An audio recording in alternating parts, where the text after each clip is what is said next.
देखिए, कोलकाता से लेकर महाराष्ट्र तक, बंगाल से लेकर बदलापुर तक जिस तरीके से चीज़ें निकल कर आ रही है, जिस तरीके से औरतों की सुरक्षा की बात निकल कर आ रही है, तो मैं ये समझती हूँ कंप्लीट फेलियर है। सरकार को अब बहुत ही कड़े नियम जो है वो लाने होंगे।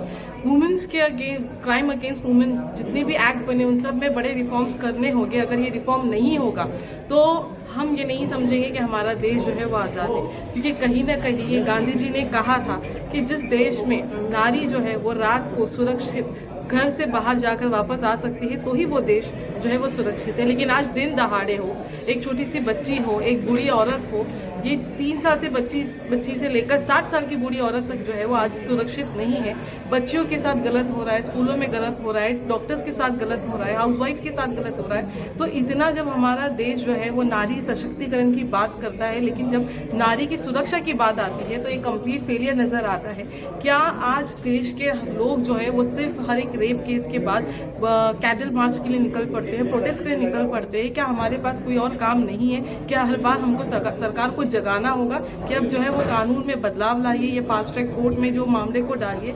आज आप एनसीआरबी की रिपोर्ट भी अगर देखेंगे तो उस रिपोर्ट में आपको ये पता चलता है कि हर एक घंटे में इंडिया में हर एक घंटे में 4 रेप केसेस हो रहे हैं, और हर जो महीने में जो है करीबन 90 केसेस जो है वो 90 से 53 जो है वो केसेस जो है वो रजिस्टर हो रहे हैं। यानी साल में एक हिसाब से 30 से 40 हज़ार रेप केसेस जो है वो रिकॉर्ड में आ रहे हैं, और ऐसे बहुत सारे केसेस हैं जो रिकॉर्ड में भी नहीं आ रहे हैं। तो ये आंकड़े और भी बढ़ सकते हैं, 50,000 60,000 हो सकते हैं। तो उन सभी नारी को जब तक न्याय नहीं मिलेगा, जब तक कल्प्रिट्स को कैपिटल पनिशमेंट नहीं मिलेगा, मैं समझती हूँ कि जिस तरीके से आज मंजर आ रहा है, आप देख लीजिए, जब से कोलकाता रेप केस मुद्दों में आया है, चर्चा में आया है, उसके बाद से हर एक रेप केसेस जो है हर एक एरिया से और निकल कर आ रहा है। क्योंकि हमें पता है हमारे देश में किस तरीके से जो है रेप केसेस आए दिन बढ़ते जा रहे हैं, और ये इसीलिए बढ़ रहे हैं क्योंकि कैपिटल पनिशमेंट जो है सरकार इस पर नहीं दे रही है। और साथ ही साथ हर 100 रेप केसेस में करीबन जो है वो सिर्फ और सिर्फ 28 जो है कल्प्रिट है वो पकड़े जाते हैं, बाकी सब दरिंदे जो है रेपिस्ट है वो खुलेआम घूम रहे हैं अभी भी।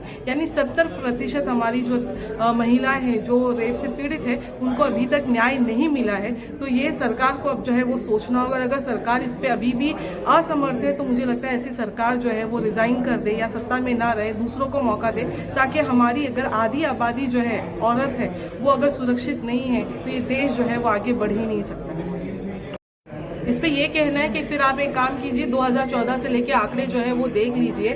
2014 के बाद से वुमेन क्राइम जो है उसमें बहुत ज़्यादा बढ़ोतरी हुई है। जहां पहले नंबर पर मध्य प्रदेश है, राजस्थान है, मध्य प्रदेश है, उत्तर प्रदेश है, उसके बाद महाराष्ट्र भी आ रहा है। तो महाराष्ट्र में भी ऐसा नहीं है कि जगह जगह क्राइम्स नहीं है। जब से ही सत्ता बदली हुई है कहीं ना कहीं सिस्टम फेलियर आ रहा है, कहीं ना कहीं नज़रअंदाजी होती है, क्योंकि यहाँ पर रेपिस्ट या जो कल्प्रिट है उसको पहले देखा जाता है कहीं किसी नेता का भाई तो नहीं, किसी नेता का सोर्स पर्सन तो नहीं है, कहीं किसी जाति से तो बिलोंग नहीं करता है। कहीं ना कहीं ये सारी चीज़ें बहुत बचाती है जो ऐसे कल्प्रिट्स होते हैं उनको। तो इसकी वजह से ये जो सियासत जो है वो एक फेवरेटिज्म का काम करती है, पर सामने देखती नहीं वो क्रिमिनल है ये क्या है। इसकी वजह से रेप केसेस जो है वो बढ़ चुके हैं। भले चाहे ये लोग बोल रहे हैं तेजी ला रहे हैं या तेज कार्यवाही कर रहे हैं, पर मैं ये पूछना चाहती हूँ ये चीजें, ये खबरें आती ही क्यों है? क्या महाराष्ट्र के खुद आंकड़े अपने आप में एक बड़ा सबूत है कि किस तरीके से जो है सरकार रेप होने के बाद एक्शन करने से अच्छा है रेप से पहले ही एक्शन ले लिया जाए। अगर कड़े कानून, सिक्योरिटी हर एक जगह पे तैनाती की जाए तो मैं समझती हूँ हमारी बच्चियां भी सुरक्षित होगी और हमारी बूढ़ी औरतें जो है वो भी सुरक्षित होगी। नहीं, बिल्कुल पैसे जो दे रही है सरकार लाड़की बहन के नाम पर, तो उस लाड़की बहन को अगर आप सुरक्षा देंगे तो वो खुद जाके 1,500 क्या वो 5,000, 10,000, 15,000 भी कमा सकती है। लड़कियां जो है हमारी इतनी सक्षम है कि वो अपनी जो है इनकम को बढ़ा सकती है। आप सुरक्षित रखिए, वो इससे ज्यादा कमा के सरकार को दे देगी अपने टैक्स के जरिए। तो ऐसी योजनाओं से पहले जो है सुरक्षित कीजिए, फिर आप योजनाएं बनाइए। पर पहली योजना सुरक्षा की होनी चाहिए, उसके बाद बाकी बातें होनी चाहिए।